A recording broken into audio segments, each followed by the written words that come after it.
Matapos ang labanan, tila isang kakaibang pakiramdam ng pagkakaisa ang namayani sa mga pangunahing puwersa sa Tianhai City. Ang pag-atake ng mga zombie, gaano man ito nakakapinsala, ay naglapit sa kanila.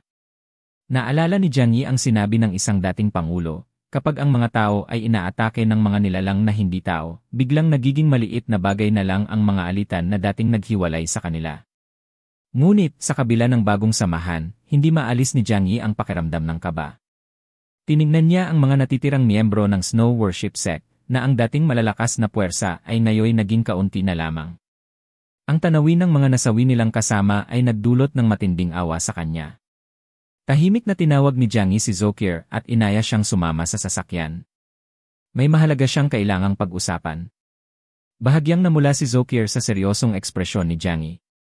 Sa dami ng gulo kamakailan, hindi na sila nagkaroon ng oras para sa iba pang bagay. Kaya natural lamang na saglit nilang pag-usapan ang mas personal na mga bagay. Sige, sang-ayon ni Zokir habang inaayos ang buhok bago sumakay sa sasakyan. Bago sumunod, tinawagan ni Jiang Yi si Xu Chongli sa kanilang komunikasyon at inutusan itong magbantay. Kung may maghahanap sa akin, huwag mo silang papalapitin. Naiintindihan mo? Sumimangot si Liang Yu, tila may hindi masabing salita, bago tumalikod, ngunit mabilis na sumagot si Xu Chongli nang may karaniwang sigla. Huwag kang mag-alala, boss. Sisiguraduhin kong walang manggugulo sa inyo. Nang makontento, sumakay si Jiang Yi sa sasakyan, agad na isinara ang pinto at itinabing ang kurtina. Ang sound insulation ng sasakyan ay siguradong magpapakompidensyal sa kanilang pag-uusap. Sa labas, nagbantay sina Liang Yu, Uncle Vo, at Su Chongli sa paligid. Hindi maiwasang makaramdam ng pagkailang si Liang Yu. Hindi niya naisip na darating ang araw na magbabantay siya para sa ganitong bagay. Ngunit si Uncle Vo, kalmado lang nang umiti. Si Jiang Yi ay isa pa ring masiglang kabataan. Natural lang na minsan, kailangan niyang maglibang at ilabas ang kanyang pagkasabik sa laman. Dahan-dahang bumuntong hininga si Uncle Vo, may bakas ng panghihinayang sa kanyang mga mata. Sayang at wala dito si Zhu Haimei. Sa loob ng sasakyan, nadatnan ni Jiang Yi si Zokir na nakaupo na, nakahubad na ang kanyang coat. Tinitigan siya nito ng may halong karisma at kuryosidad, nakataas ang isang binti ng maluwag, handa nang ipakita ang kanyang kahalagahan sa pagsama kay Jiang Yi sa labanang ito. Umupo si Jiang Yi sa tabi niya. Kerr, may napakahalaga akong gustong itanong sayo. Nanlaki ang mga mata ni Zokir sa gulat. Matapos ang matinding labanan, handa na siya sa susunod na gagawin ni Jiang Yi. Bumilis ang tibok ng puso niya at hindi niya maiwasang isipin kung gaano ka-wild si Jiang Yi sa kama ngayon. Tumatakbo sa kanyang isip ang matinding pagnanasa, iniisip kung gagamitin ba niya ng husto ang kanyang katawan ngayong araw. Ngunit, nang makita niya ang seryosong ekspresyon ni Jiang Yi, napagtanto niyang mali ang kanyang pagkaintindi sa sitwasyon. Isang alon ng kahihiyan ang bumalot sa kanya. Ano yon? Tanong niya na ang boses ay bumagay na rin sa tono nito. Tinanong siya ni Jiang Yi ng seryoso, nang nasa simbahan ka kasama si Yuan Kongya, napansin mo ba ang anumang kakaiba tungkol sa kanya? Napalunok si Zokir sa kahihiyan nang mapagtanto kung ano ang ibig sabihin ni Jiang Yi sa isang mahalagang bagay. Sandaling nag-isip siya at umiling. Walang anumang kakaiba. Nagpatuloy si Jiang Yi sa pag-aanalisa, dalawa lang ang kilalang abilidad ni Yuan Kongya, at pareho itong support type. Pero noong gabing iyon, 2 bronze-armored flying zombies ang sumugod sa simbahan at agad na tinamaan ng isang uri ng ice attack sa loob lamang ng 2 segundo. Sa tingin ko, malaki ang posibilidad na si Yuan Kongya ang gumawa ng atake. Alam ni Jiang Yi kung gaano kalakas ang mga bronze-armored zombies dahil naranasan na niya ito. Upang mapabagsak ng ganoon kabilis ang 2 bronze-armored flying zombies, tiyak na hindi nagkakalayo sa lakas ni Xiao Honglian o Wei Dinghai. Pinilit niyang alalahanin pa ni Zokir ang mga detalye. Isipin mong mabuti. Habang nasa simbahan ka kasama siya, may ginawa ba siyang kakaiba o paano niya isinagawa ang kanyang dalaw? Habang inaalala ni Zokir, sinabi niya, noong araw na iyon, halos buong oras siyang nagdarasal. Kung may kakaiba mang nangyari, iyon ay noong lumapit siya sa akin, at inalok akong tulungan akong gisingin ang aking mga abilidad, pero tumanggi ako. Bagaman gusto ko ring maging isang mutant, naalala ko ang babala mo ilang araw na ang nakalipas na mag-ingat kay Yuan Kongya, kaya hindi ako nagdalawang isip na tanggihan siya.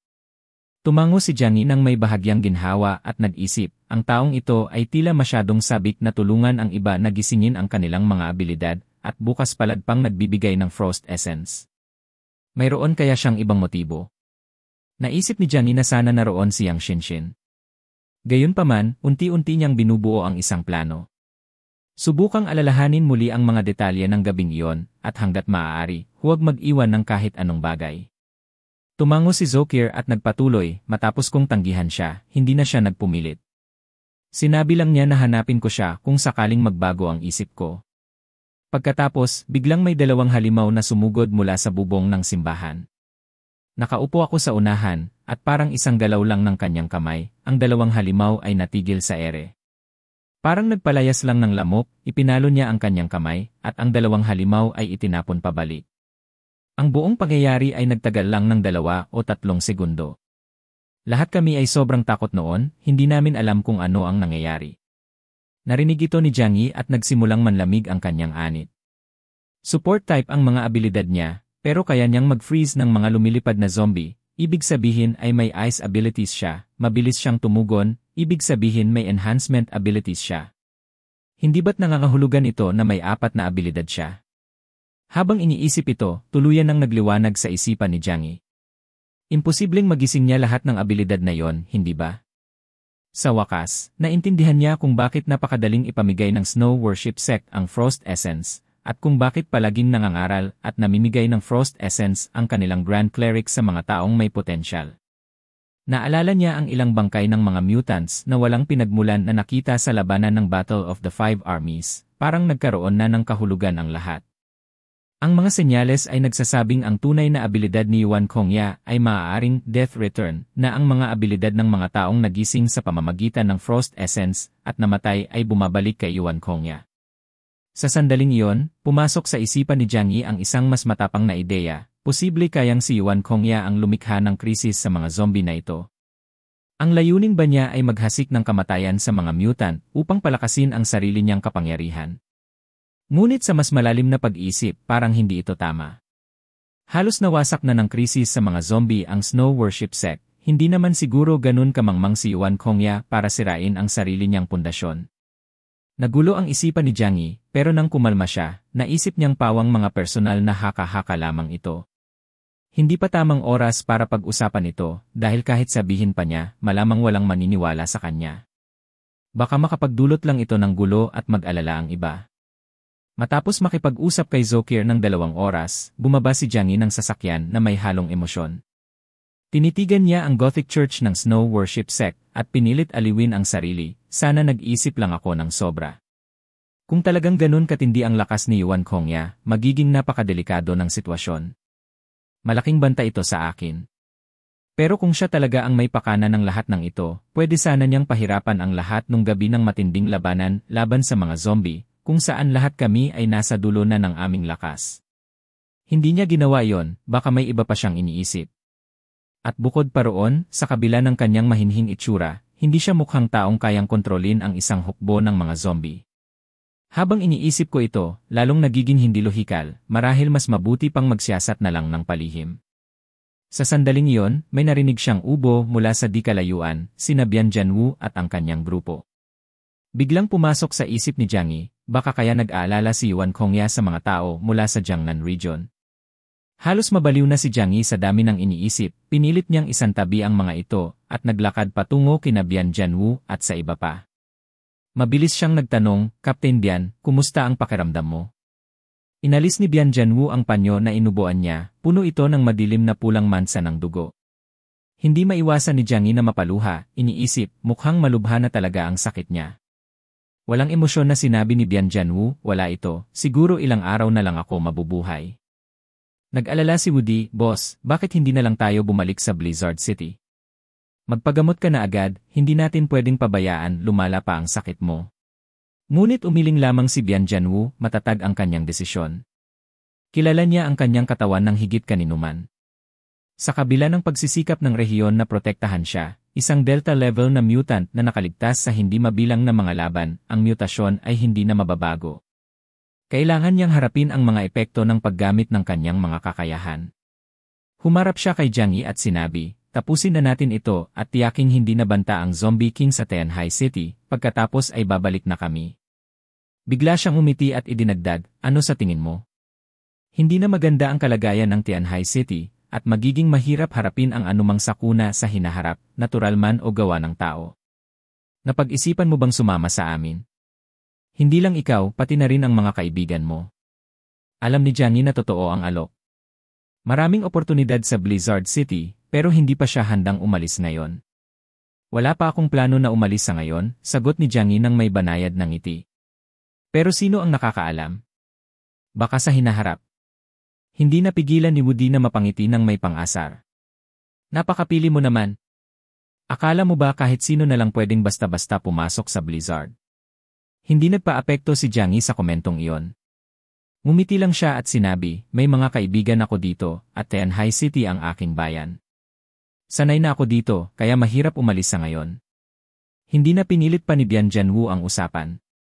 Mag-isip ka muna ng mabuti. Sa mga kakayahan mo, malayo ang mararating mo. Habang tumitingin-tingin sa paligid si Jiang Yi, napansin niya ang alalahanin sa mukha ni Woody at ang palaging pagtingin nito ng mataas sa iba. Upang hindi na lumala pa ang sitwasyon, magalang na nagpaalam si Jiang Yi kay Bian Jianwu bago balak umalis. Hoy, Jiang, biglang sigaw ni Woody, pinahinto siya sa paglakad. Narinig kong isa ka sa pinakamagaling na mandirigma sa Tianjin City. Gusto mo bang subukan ang kakayahan mo laban sa akin? Ang hamon ay malinaw sa tono ni Woody, at ang mga kasapi ng investigation team ay nag-aabang, ang iba'y aliw, ang iba na may sabik. Walang sinabi si Bian Jianwu, nakamasid lang kung paano tutugon si Jiang Yi. Ngunit hindi nag-alinlangan si Jiang Yi.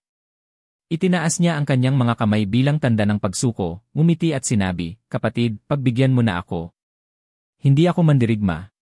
Mas bagay sa akin ang mag-sniper at magdala ng supplies. Isa kang elite mula sa Blizzard. Hinihiling na labanan kita ay parang pangbubuli mo na sa akin. Sumusuko na ako, walang laban.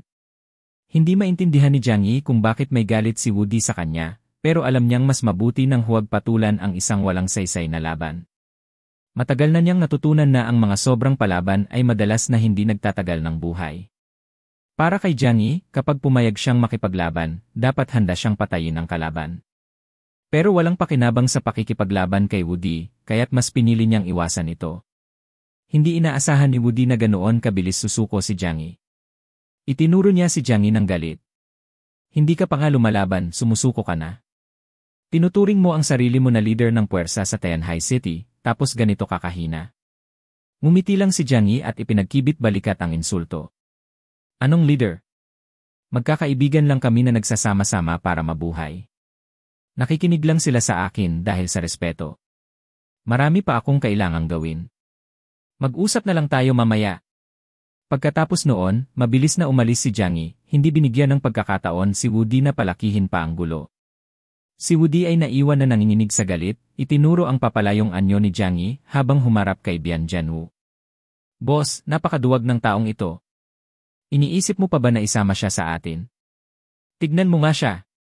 Humalakhak si Baili Changqing, habang si Bian Jianwu ay ngumiti lamang, tinitignan si Woody na parang may alam. Kaya nga ako may tiwala sa kanya, sabi ni Bian Jianwu nang may pag-isip. Nakakatakot kung lahat sa investigation team ay katulad mo.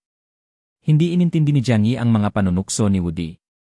Para sa kanya, ang mga taong nananatiling mayabang at mapang-api kahit sa ganitong kalagayan ng mundo ay maikli lang ang buhay. Kung hindi dahil sa lakas ni Woody at proteksyon ng mga sundalo, matagal na sana siyang wala.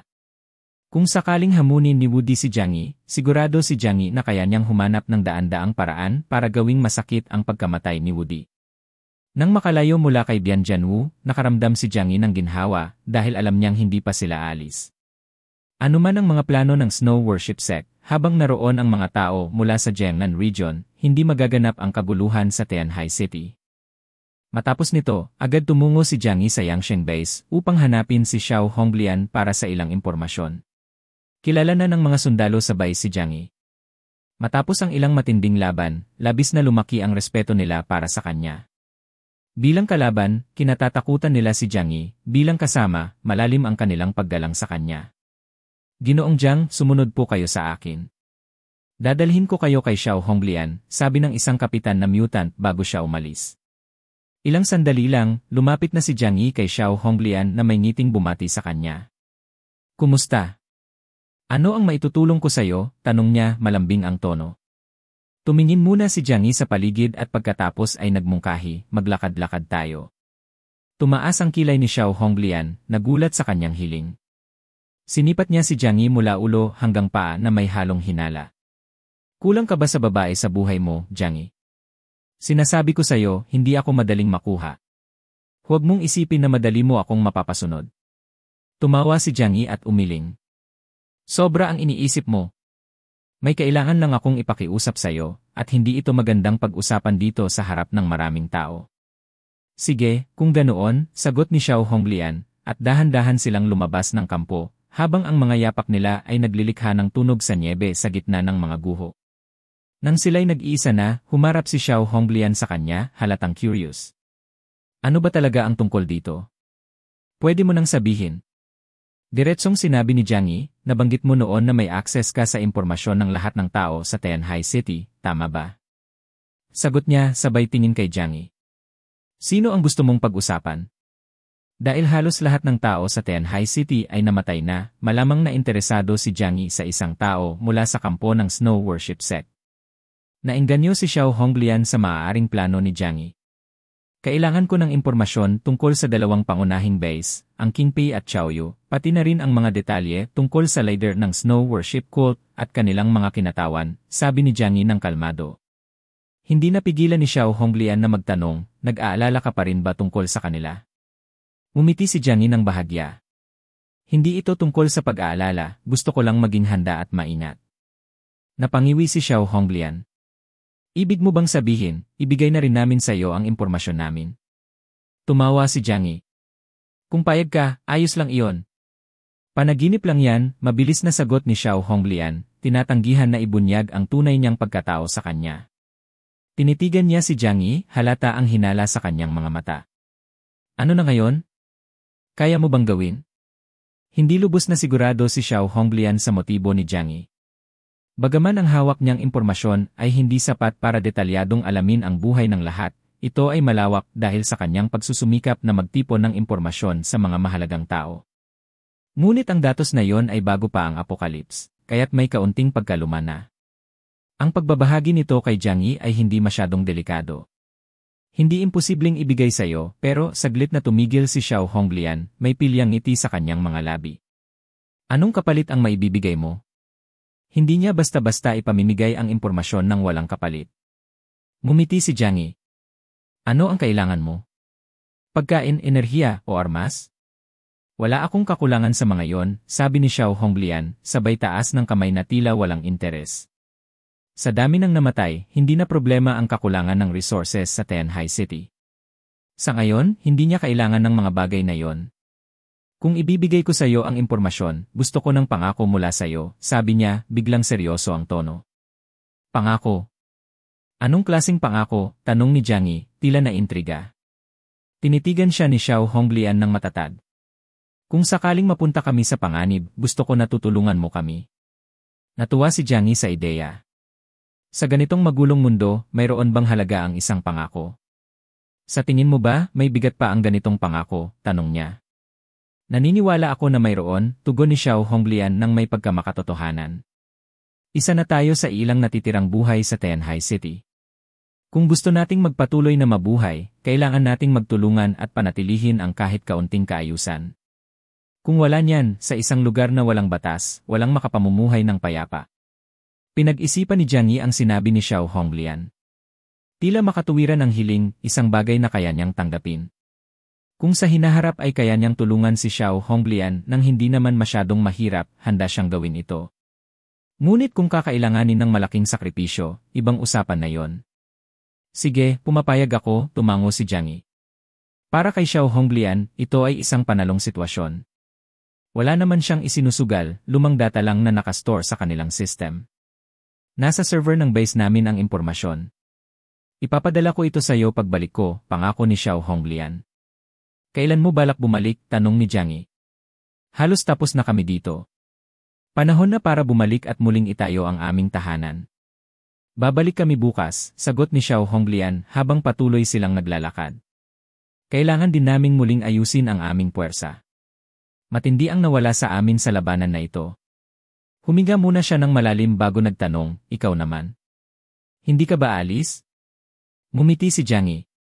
Malapit na rin kaming umalis. May ilan pa siyang nais na obserbahan, at gusto niya ring makipag-usap muli sa investigation team. Kailangan niyang masigurado na wala nang natitirang zombie king sa Tianhai City bago siya bumalik sa shelter ng payapa ang isip. Ayaw niyang may natitirang banta. Kung may natitira pang zombie king, maaaring bumalik ang nakakatakot na hukbo ng mas maaga kaysa inaasahan ng sinuman. Pagbalik sa kampo, kumilos si Jiang Yi na parang normal lang, nakikipagpalitan ng mga bati kay Sheng Yishen at sa iba pang kasapi ng Snow Worship Sect na walang ipinapakitang hinala sa kanilang kaugnayan sa mga nagdaang kaganapan. Sa pulong ng gabing iyon, inihayag ni Xiao Honglian ang kanyang balak na umalis sa lahat. Pati sina Wei Binhai at Xin Chan ay nagpahayag na babalik na rin sila. Ngunit sa mga sandaling iyon, sinabi niya, matapos ang brutal na labanang ito, labis na humina ang lahat ng pangunahing puwersa, at tiyak na may malaking puwang sa kapangyarihan sa labanan. Kaya't nagdesisyon akong magbigay ng munting tulong. Habang sinasabi ito, inilabas niya ang isang kahon ng Frost Essence mula sa kanyang dibdib. Ngunit limitado lang ang supply ng Frost Essence, 2 piraso lang bawat grupo. Kung may makikita kayong may potensyal, ibigay niyo sa kanila o maaari ring gamitin ito sa mga mutant. Mapapalakas nito ang potensyal ng katawan ng tao at magpapalakas sa mga mutant. Ang sinabi niyang ito ay nagdulot ng kaba sa puso ni Jiang Yi. Sa sandaling iyon, tila nakita niyang ang tingin ni Yuan Kongya ay parang isang dambuhalang polar bear. Lalo pang tumindi ang hinala ni Jiang Yi. Totoo bang ang abilidad niya ay Death's Return? Matapos ipamahagi ni Yuan Kongya ang Frost Essence sa bawat grupo, hindi maiwasang maalala ni Jiang Yi ang sinabi ni Zokir noon. Gusto sanang gamitin ni Yuan Kongya ang Frost Essence para gisingin ang abilidad ni Zokir, ngunit tumanggi si Zokir. Ipinapakita nito na hindi basta-basta mapipilit ni Yuan Kongya ang iba na tanggapin ang Frost Essence.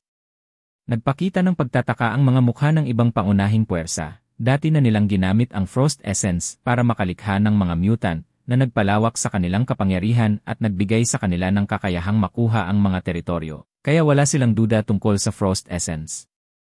Agad nilang kinuha ang Frost Essence, patuloy na nagpapasalamat. Kinuha rin ni Bian Jianwu ang Frost Essence, bagaman may alinlangan, naisip niyang walang masama kung dadalhin niya ito pabalik sa Jiangnan Region para pag-aralan. Tanging si Jiang Yi lang ang nagsisikap pang i-manage ang kanyang reaksyon, sinasabi sa sarili na manatiling kalmado at huwag hayaang mapansin ni Yuan Kongya ang anumang kakaiba. Habang iniisip ito, tumingala si Jiang Yi at sinabi, "Salamat, Sect Leader Yuan, hindi ko makakalimutan ang pabor na ito." Tumango si Yuan Kongya at sinabi, "Sa hinaharap, maaari tayong maging isang pagkakaisa, at ang pagsuporta sa isa't isa ay nararapat lang." Di nagtagal, umalis na ang grupo sa simbahan. May 3 Frost Essence si Jiang Yi, sapat para gamitin ni Zokir, Yang Shinshin, at Lu Keren. Hanggat hindi namamatay ang mga gumagamit, hindi babalik ang kanilang mga kapangyarihan kay Yuan Kongya. Tinitingnan ng iba, naisip ni Jiang Yi, dapat ko ba silang babalaan? Ngunit sa huli, isinantabi ni Jiang Yi ang ideyang iyon, kung pagtataksilan siya, maaaring bumaliktad sa kanya, at hindi naman siya interesado sa mga kapalaran nila. Kinabukasan, habang naghahanda ng umalis ang mga pangunahing puwersa, nagpaalam si Jiang Yi kay Xiao Honglian. Ipinaalala niya na huwag kalimutan ang data. Tumawa ng malakas si Xiao Honglian at lumapit kay Jiang Yi para yakapin ito ng mahigpit. "Huwag kang mag-alala. Ipapadala ko agad pagbalik ko. Inaabangan ko na rin ang tulong mo." Habang magkayakap sila, hindi maiwasan ni Jiang Yi na mapansin kung gaano kaakit-akit si Xiao Honglian. Napaka-sexy ng kanyang katawan, may mga kurbang mas kahanga-hanga pa kaysa kay Zokir. Ang karaniwan niyang suot na masikip na combat uniform ay perpektong ipinapakita ang kanyang figura, at kitang-kita kung gaano siya kaganda. Gumanti si Jiang Yi sa yakap, kinakalabit ang likod nito, lubos na nagagalak kung gaano sila kalapit. "Sige, kasunduan na yan." Habang magkayakap sila, bigla nilang narinig ang isang mainit na pagtatalo, hindi kalayuan. Nang tignan nila ang pinagmulan ng ingay, nakita nilang ito ay si Li Kail, anak ni Li Jin. Mukhang nakahanap na ng iba ang kanyang nobyang si Xu Beibei. Excited na sinabi ni Li Kail, "Hindi ba't nagkasundo tayo na magkasama habang buhay? Hindi mo ako pwedeng iwan." Ngunit nakasandal na si Xu Beibei sa isang matangkad at malakas na opisyal mula sa Radiant Prosperity Base, "Hindi na tayo bagay, nakahanap na ako ng mas maayos na lugar." Mas mabibigyan niya ako ng magandang buhay. Punong-puno ng pagkadismaya at takot ang mga mata ni Likael, hindi mo ako pwedeng iwan. Kapag iniwan mo ako, magpapakamatay ako dito at ngayon din. Habang sinasabi ito, sinubukan niyang sugurin si Shu Beibei. Tinulak siya ni Shu Beibei at sinabi, wala ka ng tete ngayon, huwag ka nang mag-ilusyon. Sa totoo lang, pumayag lang akong makipagrelasyon sa'yo dahil pari ang tatay mo. Tigil-tigilan mo na ako. Pagkasabi nito, tumalikod siya at umalis kasama ang opisyal. Pinanood ni Jiang Yi ang eksenang ito at naisip, paano siya nawalan ng ari? Sobrang lamig ba dito at naputol na yon? Pagkatapos iwan ni Shu Beibei si Likael, sumama siya sa opisyal mula sa Radiant Prosperity Base. Si Likael, na lubos na nawalan ng pag-asa, ay naglabas ng tunog na parang sugatang hayop at tumakbo ng mabilis palayo. Natawa si Xiao Honglian habang pinapanood ito, masyado pang inosente ang batang iyon, mukhang hindi pa siya nasasaktan sa buong buhay. Ngunit hindi ginawang biro ni Jiang Yi si Likael, huminga lang siya ng malalim at sinabi, baka makatulong pa ito para mas mabilis siyang tumanda, na hindi naman masama. Pagkatapos, nagpaalam si Jiang Yi kay Xiao Honglian, at tumingin kay Li Jin at sa kanyang asawa na nagmamadaling hinahanap si Likael. Ilang araw pagkatapos, natanggap ni Jiang Yi ang data na ipinadala ni Xiao Honglian. Naisip niya na wala nang makukuhang mahalagang impormasyon sa pananatili sa Snow Worship Sect, panahon na para bumalik sa shelter, at maibabahagi niya ang data kina Yang Shinshin at sa iba pa para sa pagsusuri. Habang iniisip ito, napagdesisyonan ni Jiang Yi na makipag-usap kay Bian Jianwu sa huling pagkakataon. Pumunta siya sa kinaroroonan ni Bian Jianwu at sinabing gusto niyang makipag-usap ng pribado. Akala ni Bian Jianwu ay nagbago ng isip si Jiang Yi, pero ipinaliwanag ni Jiang Yi na ito'y isang kaswal na usapan lang. Tumango si Bian Jianwu at itinuro ang isang lugar na malayo sa mga tao, mag-usap tayo doon. Nang makalayo na sila, tinanong ni Bian Jianwu nang walang emosyon, ano yon?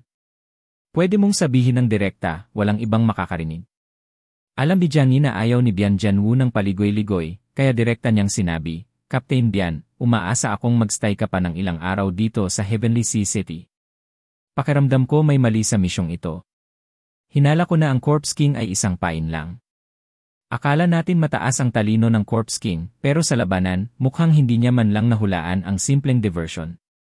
Nag-isip si Bian Jianwu at sinabi, naisip na rin namin ito, pero tingin namin, kahit gaano pa katalino, hindi naman tao ang balahibong unggoy at limitado pa rin ang talino nito. Bukod pa riyan, simula nang mapatay natin ang Corpse King, naglaho na ang hukbo ng mga zombie, hindi ba't iyon ang pinakamalinaw na ebidensya? Ngumiti si Jiang Yi kay Bian Jianwu at sinabi, paano kung may mas mataas na nilalang na kumokontrol sa Corpse King? Hindi agad na intindihan ni Bian Jianwu ang sinasabi ni Jiang Yi, kaya napakunot ang noo at sinabi, ano bang gusto mong sabihin? Huwag ka nang paligoy-ligoy, sabihin mo na ng diretsyo. Tinitigan ni Jiang Yi si Bian Jianwu at sandaling nag-isip. Sa puntong ito, kailangan niyang kumbinsihin ang investigation team na manatili sa Heavenly Sea City. Kung tama ang hinala ni Jiang Yi na sina Yuan Kongya at Shen Yishen ang mga utak sa likod ng lahat, mahalaga na manatili ang investigation team sa Heavenly Sea City upang hindi basta-basta makakilos ang mga ito. Iniisip ito, sinabi niya, malakas ang hinala ko na may isang tao na nagkokontrol sa zombie horde, at ang tinatawag na Zombie King ay isa lamang sunod-sunuran. May posibilidad pa nga na mas nakakatakot, maaaring ang labanan ng zombie horde ay isang drama lang na idinirect ng tunay na utak para ipakita sa inyo na natapos na ang misyon, at mapaalis kayo sa Heavenly Sea City. Lahat ng ito ay para lamang iligaw kayo. Pagkarinig nito, natigilan si Bian Jianwu. Nagpatuloy si Jiang Yi sa pagbabahagi ng kanyang mga hinala, mukha ngang mabagsik ang labanan laban sa mga zombie, pero para sa akin, masyadong naging maayos ang lahat. Para bang sinadya ng horde na makipagtulungan sa atin, bawat hakbang ay tila planado at ang lahat ay parang isang palabas na maingat na inayos. Tahimik si Bian Jianwu ng matagal bago biglang nagtanong, ano ba talaga ang pinaghihinalaan mo? Mukha kang sobrang mapagduda. Mayroon ka bang konkretong ebidensya? Napabuntong hininga si Jiang Yi at nagsabing, puro hinala lang ito. Maraming nakakapagduda pero wala pa akong matibay na ebidensya. Nakangiti si Bian Jianwu, tila may laman ang kanyang ngiti. Maganda ang pagiging maingat mo. Totoo, nakakapagod maging sobrang maingat, pero sa mga panahong ganito, ang mga nag-ingat lang ang tumatagal. Pero huwag kang masyadong mag-alala. Kahit na may utak sa likod ng mga ito, para sa Jiangnan region, wala lang sila. Kung gagawa sila ng kahit anong magdudulot ng kaguluhan, madali naming pipigilan yon. Nakahinga ng maluwag si Jiang Yi sa narinig. Hindi niya inasahan na mapapanatili niya ang investigation team sa Heavenly Sea City sa pamamagitan lang ng ilang salita, pero basta't makapagtanim siya ng duda sa isipan ni Bian Jianwu, sigurado siyang mahuhuli ni Bian Jianwu ang kahit anong bakas. Ngumiti si Jiang Yi at nagsabing, salamat at nakampante mo ako. Kaya kung may mangyari ulit sa Heavenly Sea City, basta't na ipaalam sa inyo, hindi nyo kami pababayaan, hindi ba? Itinaas ni Bian Jianwu ang kanyang salamin, seryoso ang mukha. Basta't nasa sakop ito ng Jiangnan region at sapat ang banta, siguradong kikilos kami. Kung talagang nag-aalala ka, bakit hindi ka sumama sa amin? Ang Blizzard ang pinakaligtas na lugar sa buong Jiangnan region. Kumaway si Jiang Yi at nagsabing, pag-iisipan ko yan. Kailangan ko munang ibalik ang aking grupo sa shelter ngayon. Habang paalis na sila, biglang sumulpot si Li Jin sa harapan nila, mukhang walang pag-asa. Bigla niyang hinawakan ang kamay ni Jiang Yi, emosyonal na nagsabi, kawawa naman ang anak ko. Malinaw na pagkatapos tumakbo ng kanyang anak kahapon, hindi pa nila ito natagpuan ni Li Jin at ng kanyang asawa, o kung nahanap man nila, baka wala na itong buhay.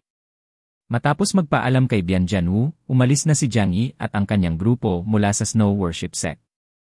Habang pinagmamasdan ni Bian Jianwu ang papalayong sasakyan ni Jiang Yi, hindi niya maiwasang sabihin sa sarili, mukhang kailangan pa naming magtagal sa Heavenly Sea City. Habang pauwi, magulo ang isipan ni Jiang Yi. Kinuha niya mula sa kanyang bulsa ang isang puting tela na binigay sa kanya ni Li Jin. Sinabi ni Li Jin na natuklasan niya ang ilang lihim dito pagkatapos silang dalhin ng Grand Cleric ng Snow Worship Sect sa lugar na yon. Nang malaman Yuan Kongya ang tungkol sa kakayahan ni Li Jin, pinabantay siya sa mga Bloodvine. Noong una, inakala ni Li Jin na pagkain lang ito para sa Snow Worship Sect, pero napansin niyang nagdudulot ito ng pagkahilo at labis na kasiyahan, parang droga na may hallucinogenic effect. Tinitigan ni Jiang Yi ang tela at hirap na kalmahin ang kanyang emosyon. Sa sandaling yon, si Zokir, na nasa passenger seat, ay yumuko ng may pag-uusisa at nagtanong, ano yan? Mabilis na itinago ni Jiang Yi sa kanyang bulsa at sinabing, wala, damit lang na pinalitan ko. Natawa ng malakas si Xu Chongli sa likuran. Namula ang pisngi ni Zokir at hindi na itinuloy ang tanong. Sa natuklasan ni Li Jin, lalong tumibay ang hinala ni Jiang Yi na may mas malalim pang pakana ang Snow Worship Sect. Hanggang dito na muna magtatapos ang ating kwento para sa araw na ito. Maraming salamat sa inyong panunood. Layunin kong isalin sa ating salitang Tagalog ang Global Freeze hanggang sa pinakabagong episode. Huwag kalimutang i-click ang subscribe button at i-on ang notification bell para hindi niyo ma-miss ang mga updates. Babalik ako bukas para sa isa pang kapanapanabik na episode. Hanggang sa muli, ingat kayo at tandaan, ang lahat ng problema ay may solusyon, at wag mo nang paabutin pa sa Rafi Tulfo in action.